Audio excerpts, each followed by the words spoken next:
From former UFC bantamweight champ Henry Cejudo announcing his sudden retirement, to middleweight contender Philip Miller walking away from MMA before he could make it big, here are a few UFC fighters who hung up their gloves way too soon. Starting with Henry Cejudo. The undisputed UFC flyweight champion of the world. I mean, it'd be fair to say that he did reach his prime in the UFC before he retired. After all, Henry Triple C Cejudo earned both the flyweight and the bantamweight titles during his time in the UFC. In fact, he's still considered one of the best fighters of all time in some circles. However, it's hard to shake off the idea that Triple C left the promotion way before he'd even begun to scratch the surface of his potential. Who knows what the great fighter could have achieved if he'd stuck around just a little bit longer. Not only had he earned a gold medal in Olympic freestyle wrestling, but he also had brilliant knockout power. I believe I did enough to win the fourth round. Now it's 2-2. And I'm just like, I'm like spiked up, and I'm like, dude, this is it, it's 2-2. Triple C boasted an excellent striking game, as well as a granite chin. He was pretty much made up of everything needed to become a dominant UFC champ for years. He might even have been favored over fighters like Petr Yan and Aljamain Sterling. Oh, he's under the chin. Now it's tight. He's under. He's under. Joe, it's over. He's going to sleep. He's going to go to sleep. Yep, he's going to go to sleep. He's going to tap. Too bad he never got the chance. If Henry had stuck around long enough to defend his bantamweight title, his spot as an all-time UFC legend would have been cemented. Triple C might still return and solidify his status as a legend. I mean, it's pretty clear that when he walked away from the promotion in 2020, he hadn't even reached his peak. It might be hard for him to get back to his old form, though. These days, there are more what-if questions about Cejudo than there are about the likes of Georges St-Pierre and Khabib Nurmagomedov. This makes him the prime example of someone who should belong on this list. Body and head. But Horcher covering up, this could easily be stopped. And it wouldn't be a bad stoppage. It is right there.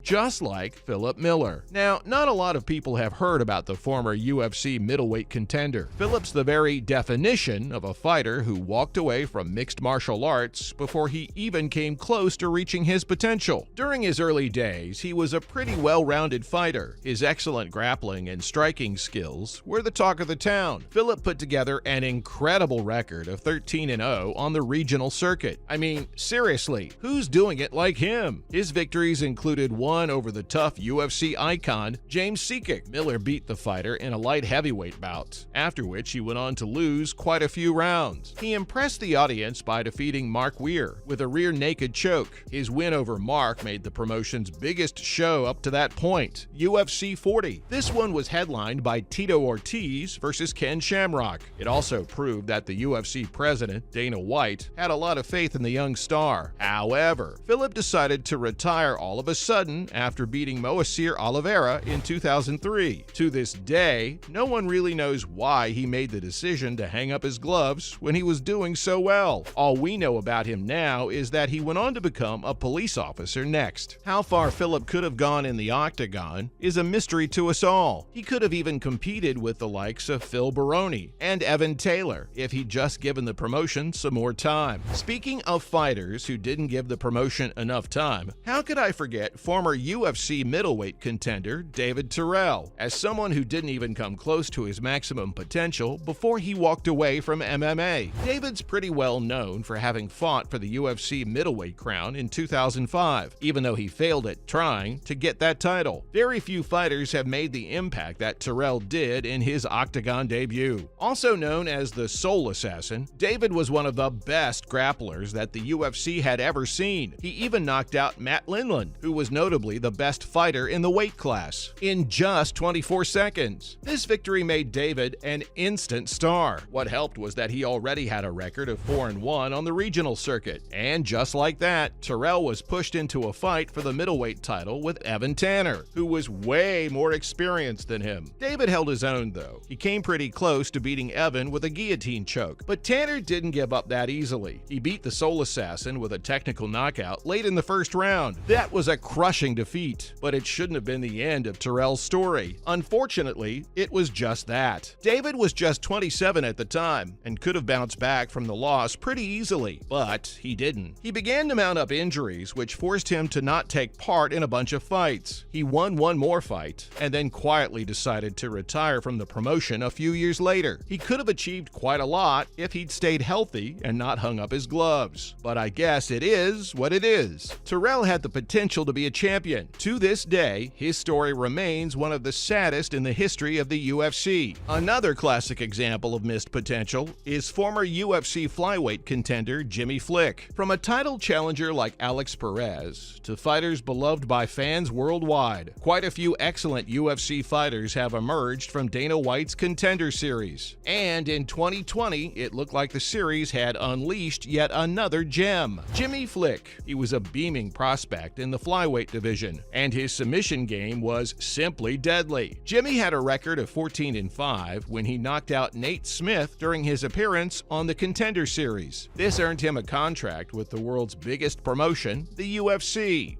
I always build it back up. I never give up on myself. I'll never give up on who I'm going to be. Known as The Brick, Jimmy made his debut in the octagon just 3 months later. It didn't take him too long to leave a mark. He made Cody Durden submit in just over 3 minutes with a flying triangle choke. He even got a $50,000 bonus for his exemplary performance. It looked like he was on the verge of stardom when, just 4 months later, he announced that he was retiring. Flick didn't even choose to finish his fight with Francisco Figueiredo, instead deciding to withdraw from it. His reason was that fighting in the UFC just wasn't his dream anymore. The Brick wanted to spend his future with his family. I mean, I can't really blame him, but the question remains, what could he have achieved had he stuck around? Especially in a thin division like flyweight. Flick would have had a chance to make his name. He could have been a real contender if he decided not to quit. Just like former UFC featherweight contender Zabit Magomedsharipov. If you rewind back a couple of years, there were few hotter prospects in the UFC than Zabit Magomedsharipov. Nicknamed Zabist, this Russian fighter debuted in the octagon in late 2017. He immediately had a streak of impressive wins and even beat Calvin Kattar in his first headline fight. Zabist was a fighter with zero weaknesses. He possessed insane wrestling skills, and his striking attacks were beyond anything I'd ever seen. Before he also threw some pretty ferocious submissions, and he had the making of a future champion from his very early days.